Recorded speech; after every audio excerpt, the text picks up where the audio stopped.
Morning friends, and welcome to Rusty Inventions again. I'm known as Mr. Rusty, and thank you very much for the new subscribers, the old subscribers, regular supporters. Thanks for all your support. I think if it wasn't for you guys, I would have given up ages ago. Anyways, I would have not put that much effort into this endeavors. I would have given it a good try, I'm sure. In the last episode on the steam engine, I said that I tried to have this engine running. Now it's on the side, there's oil everywhere. I've run it in a little, but what bothered me was when I connected air on it, I couldn't get this thing to make an effort on running. It was actually fighting me, and I couldn't work out what is going on. Now I thought, and I think I was right, I thought it might be the steam valve or around the valve chest somewhere, because it was fighting me. It almost had like pressure on both sides of the piston. It was leaking everywhere, so I gave it this light skim, this face here, and attempting to have it running, and like that was my first thought, like maybe it's because it's leaking everywhere. I think, however, that I came across the solution, and of course, like everything, it's a YouTube research I've done. YouTube trained, I suppose, and I only train as much or as little as possible, obviously. My problem is with the valve. I think a lot of the problems. This valve. Now I went and I looked at and I took some screenshots and printed it out. This is a blown up image, and this comes off Blondie Hacks that she explained. I thought, I'm struggling with the valve timing, so I printed this out. I don't know if you can see, but this is the directions of the timing. If your valve is all the way forward, your eccentric should be just over 90 degrees in the same direction, just over 90 degrees off, so that it just starts opening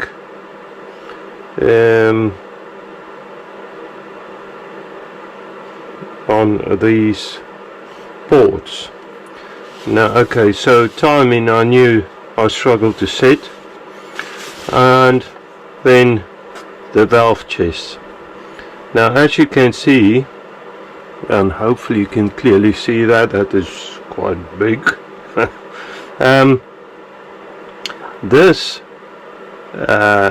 is the problem of not working with drawings. I didn't add any reference. I went to around guesstimations and to my limited knowledge, which was wrong anyway, it seems. But the valve needs to cover at least both ports by a little more than both ports, and then the sides of the valve needs to cover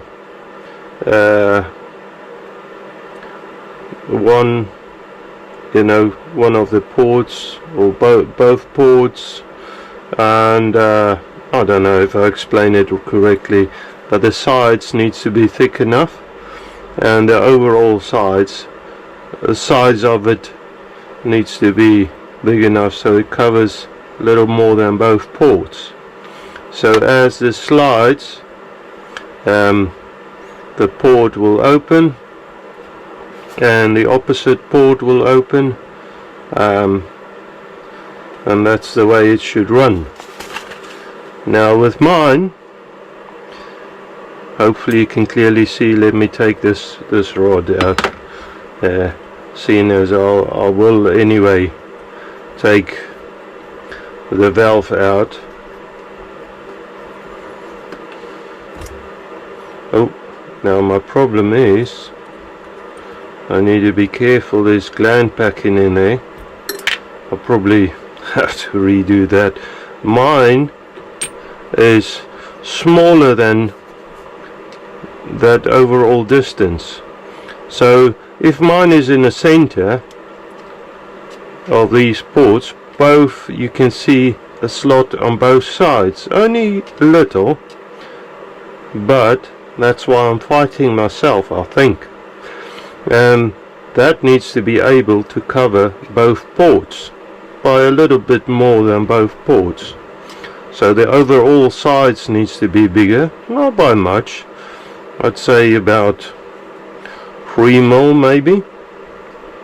And then insides, I'll have to check the thickness there, maybe try and scale. I don't know how drawn to scale this is, but just try and work off of that. Again, I don't have drawings, and that's my big limitation on this, especially for a first engine.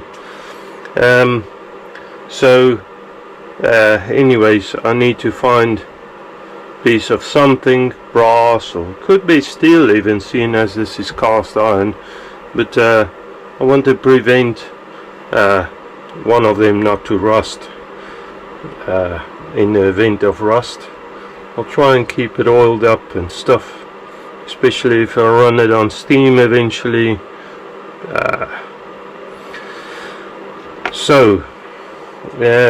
I'll have to remake the valve, that's what I'm saying, to start with today. Now my time is a little bit limited, and you guys have seen me, maybe if you don't, just go back and watch the making of the valve quite a few episodes ago. I think we're on 40 something episodes now. If you think there is only 65 weeks in a year, this is getting close to a year's worth of work, Saturdays. So it's coming along quite a time. Now if you think on something so complicated as a steam tractor, or even a steam train, even more complicated steam trains, those guys working on it for years. I mean, some of them retired or been able to spend more hours a week on it than me, but still there's a lot of work going into these. So you can think why some of these steam engines is quite expensive, and they're more refined than mine. Anyways, I don't know where I was going with this, what I was saying. Just talking too much. I don't have that much time today. We've been invited to a friend of mine. He's just bought a house, and this is in the UK, in the United Kingdom, near London, and he wants to show us his new house, so we're planning to go there and have a look at this nice place, this new place. Okay.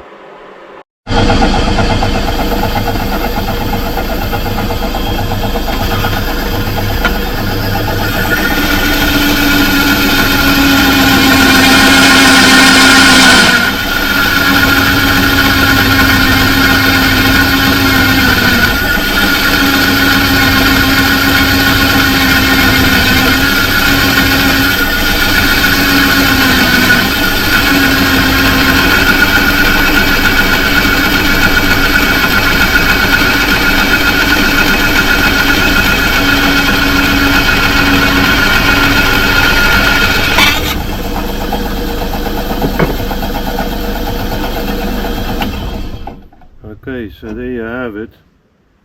That's not very square. But anyway, the old bandsaw, it's only a cheapie. It does work. I'll put it maybe a bit much strain on it, but it's only cheap plastic, most of this. I thought of strengthening it, making some bracing and stuff, but the old thing still works. Okay, so back on the milling machine. Let me just put some bits away. Okay, let's see. I've got the part in there is just square. I think it was 30 by 30. I don't know what's the size of that chunk of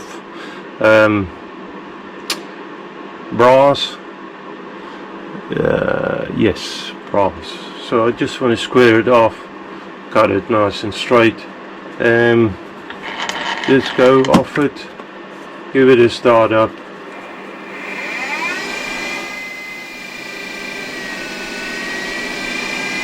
And make sure my axis is locked. Go down to there and power feed it. That's nice. I can sit back a little.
There's something very pleasing to me about cleaning a piece of metal.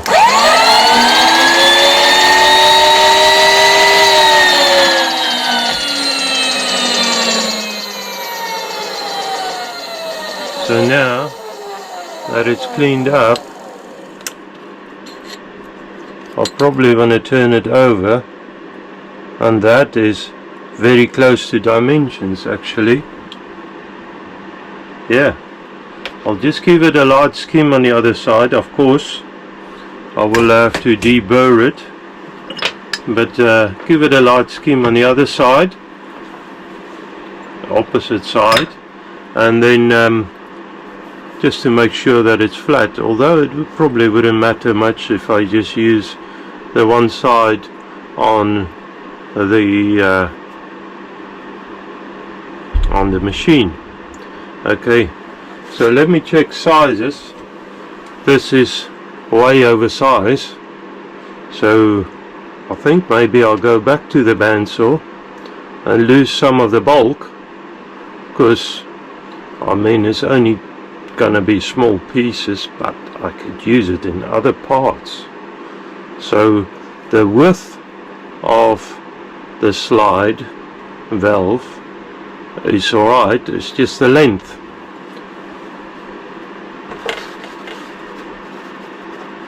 Okay, so I cut it down and I've got actually two, where did I put the other piece? Two pieces of glass.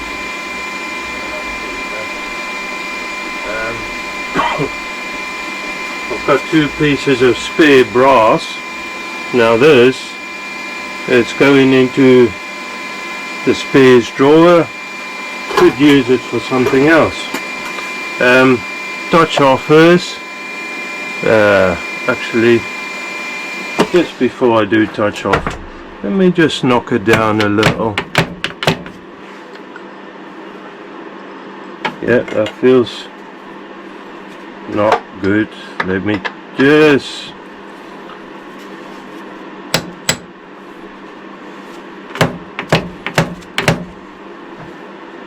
that's better. Okay, I want to go 2.2 millimeter down on the thickness. Touch off first.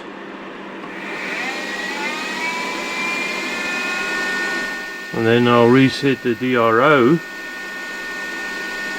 And I know I need to take 2.2 down. That's touch off. Okay, reset the DRO. Get the blade out of the way, or the piece.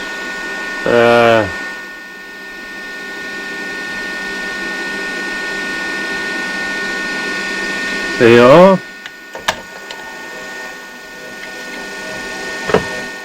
And go for it. Power feed. Okay, so I have the size of it the way I wanted it, so it's longer in the running direction, you know, in the same direction horizontally than this one. The sides I want wider. That could be the same. It's the same width. I want to go down. What did I say? 3.5 millimeters. Yeah. Sorry, 2.5 millimeters. 2.5. Let me just write that down. X, Y, Z is 2.5. I'm writing everything down here on my vise so that I can have like memory of what I need doing.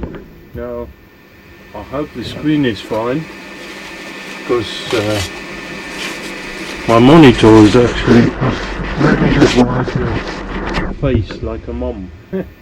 I can't see what I'm doing. So okay, reset the DRO there. I mean, it's only a rough touch off. I want to go down 2.5. Need more speed. That is a full flute.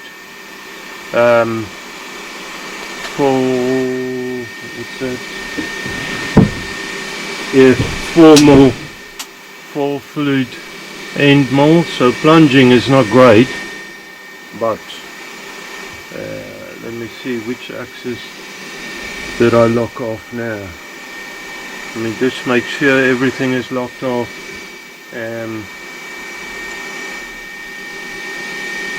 Okay, so I want to go this way, so I'll plunge it while I'm moving it, just to help me. So that's half a mil.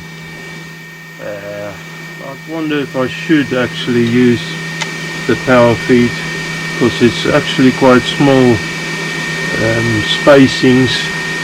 So I want to go to 3 and a half. Just slowly.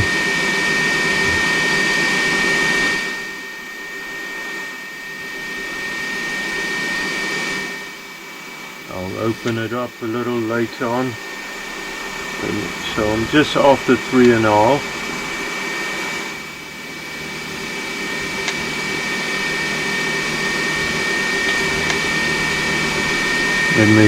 I'll just power feed it slowly.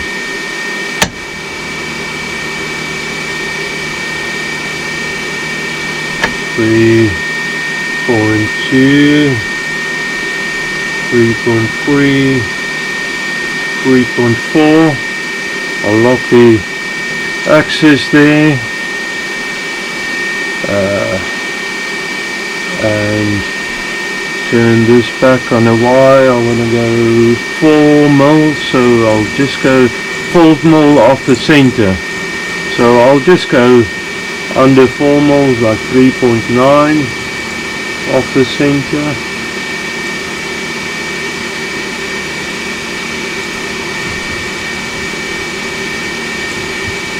Two mil,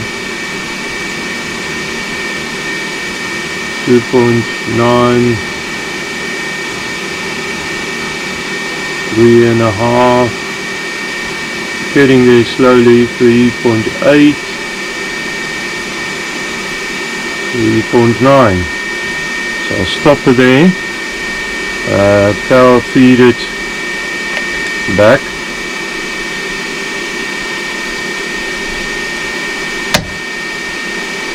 Slowly. Oop. Oop.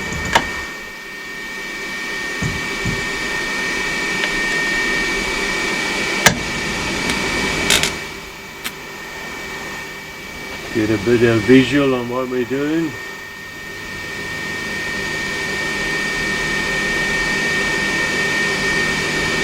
Three. 3.9 I want to go, 3.8, 3.9, lock the axis and hand feed it in.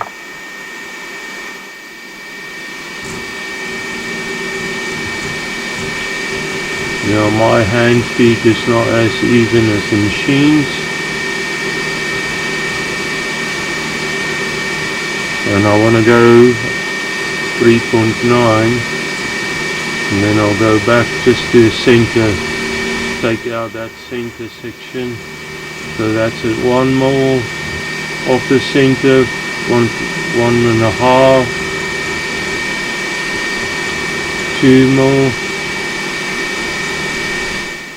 2.5,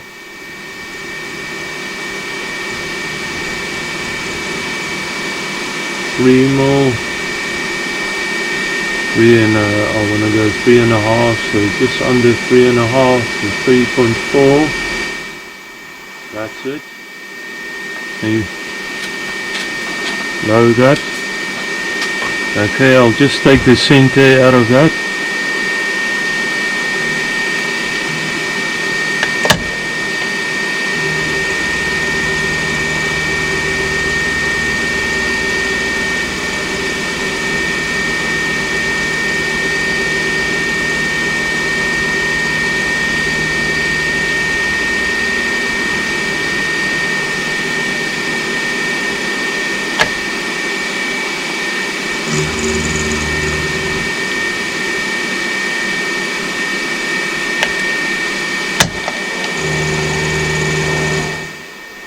Okay, so I'll carry on.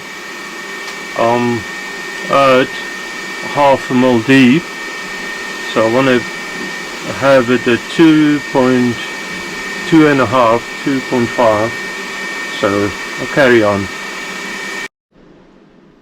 Okay, so I did flip it over, and I know my center that way and the y-axis is still the same, so that's good. So I can start the machine up, and I can just start cutting this.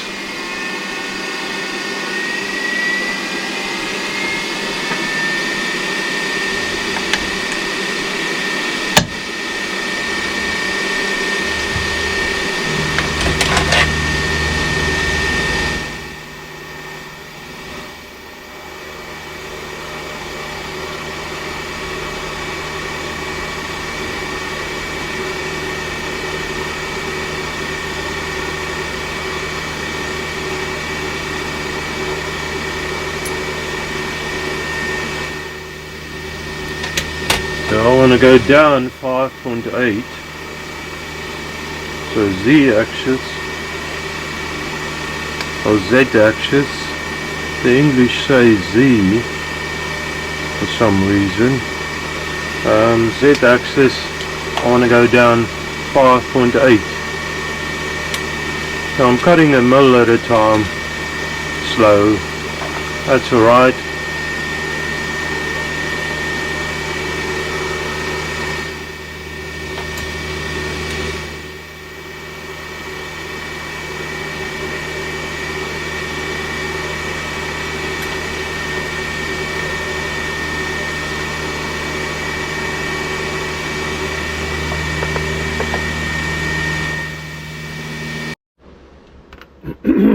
Okay, so just like that, I've got another one.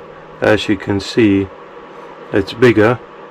I didn't bother rounding the edges off. I could still do that. I just want to see if this will work. Now, just assembling the valve. Now of course I need to check distances again. Let me see, can you see? Yes.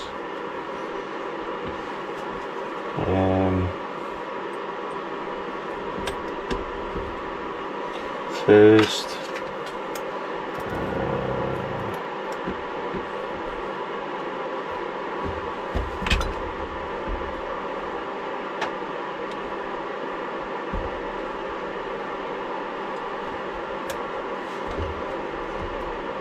let me go halfway.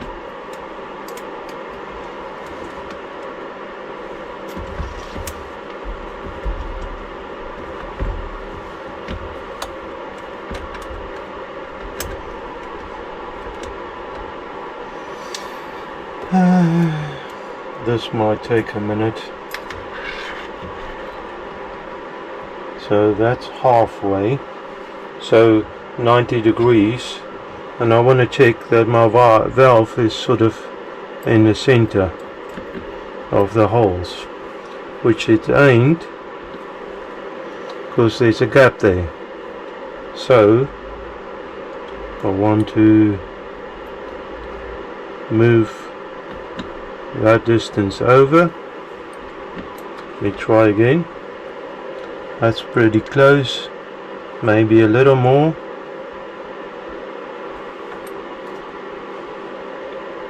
I'd say that's about it. Okay, so stick a drill bit in there.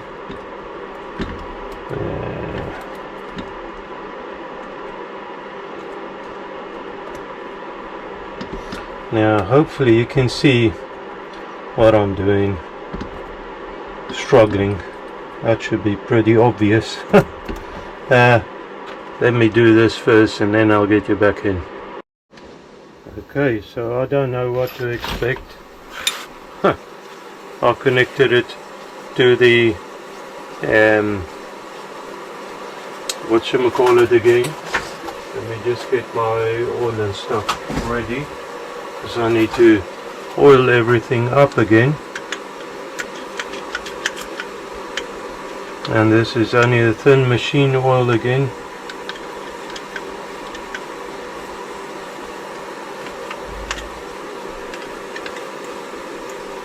And of course it's going to leak still, because I don't have gaskets anywhere. My main thing was just to see if it's going to run, and then I can progress in doing other work. Let's go for broke.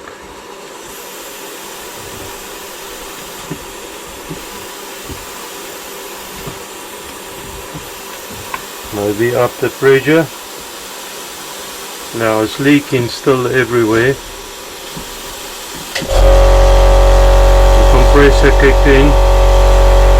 I think it's leaking too much. I can see it leaking here. Yeah. I'll have to do something about the leaks and tighten these up a bit more. Let me use it. Okay, let's try this. I tighten everything up, so let's give it a try. Can you see the machine? That'd be very interesting.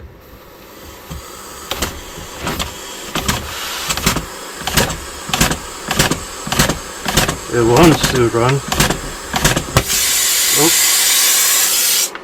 that's no good. I haven't put any clamps on it and it's leaking just about everywhere. I need some gaskets.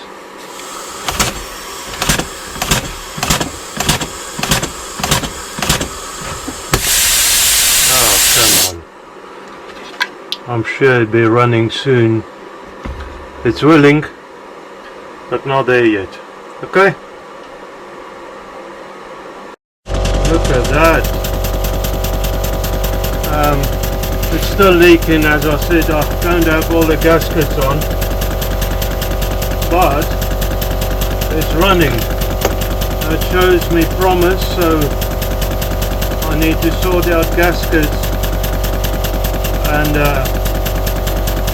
yeah, now I can slowly go around tightening up some of the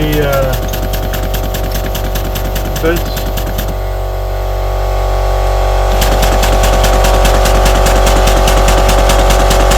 Some of it's quite loose.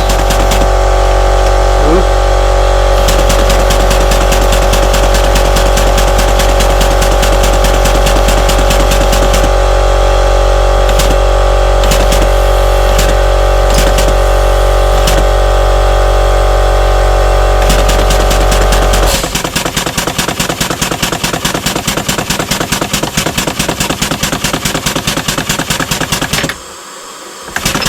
Massive knocking.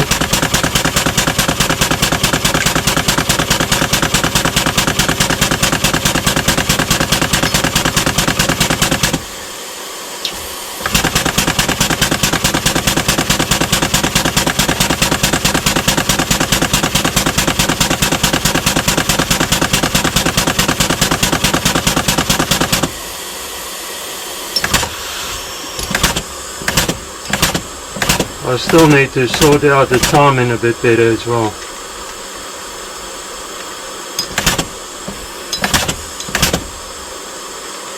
Just want to run it in a little bit more.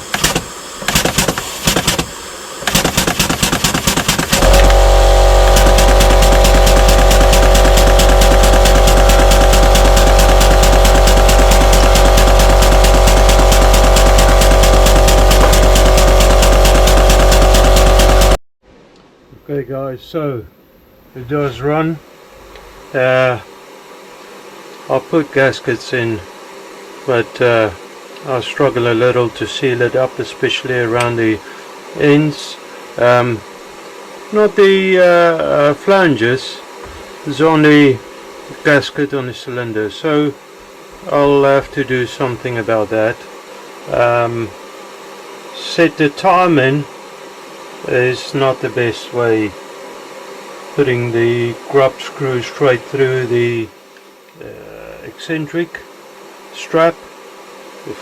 When I have to do that again, I'd rather put it on the side, because you have to line this up exactly to be able to adjust it.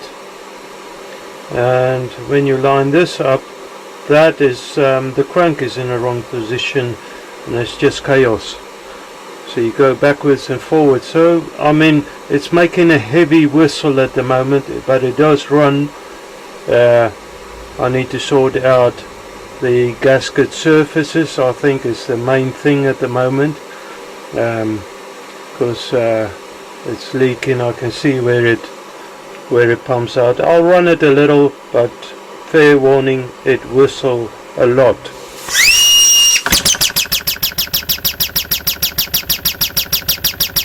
A bit uneven as it runs, but it does run. Guys, I have to stop today, or for now. As I said before, we're going out and I made a heavy mess, so we're going out to this friend's place and probably have a barbecue. Well, that's the plan. You know, South Africans, they don't care about the weather. When it's time, it's time. It was raining this morning. It seems to have dried out a little, so hopefully that'll be fine. My views on the engine, it does run. I'm not totally impressed, but saying that, I worked without drawings. It's a heavy risk you're taking, and I've been warned about this soon after I started doing this. And you know what? Thought I'm a bit more clever than that. It doesn't matter. I learned a lot through this experience. Saying that, I'm not done with this engine yet. Now that I know it's running, I can go back and probably do a little. I'm not too sure if I'll record any or all of it, but in time I'll probably go back and fix a couple of things. So another thing the guys warned me, and they were dead right, is the what do you call that, crank, big end, say big end, but in brass is a bit tough. It wear a bit easier than a bronze. I should have used bronze at all of the parts that needs sliding on each other, like bearing surfaces, let's say that. I think that's a better word. I haven't. Stupid, but that's how you learn, I suppose. They were right. So in time I'll probably replace a couple of things with bronze as I get time and money. I'd like to change a couple of things, but I can also go ahead and clean this lot up and paint it, because I know it's working. The surfaces that I need to work on is mostly it's mostly brass that I need to replace with bronze and stuff, so that won't affect the painting that much, because I won't paint that. I like to keep the yellow color. As I said before, I'm not really planning on painting this like Stewart model paint. It's not a Stewart engine. I've got cast irons, just rattle can spray paint, little can spray paint. I need to like fill a lot of it, but I'll probably just spray it, and that's a charcoal color, like a dark grey, and there's surfaces that I don't want to get color on, so I will have to dismantle a lot, and seeing as I need to work on gaskets and gasket surfaces and stuff, it might be worth anyway going ahead and do the spray painting. And then timing is a bit of an issue for me. This strap with the hole straight through for the grub screw. It does work, but not the best.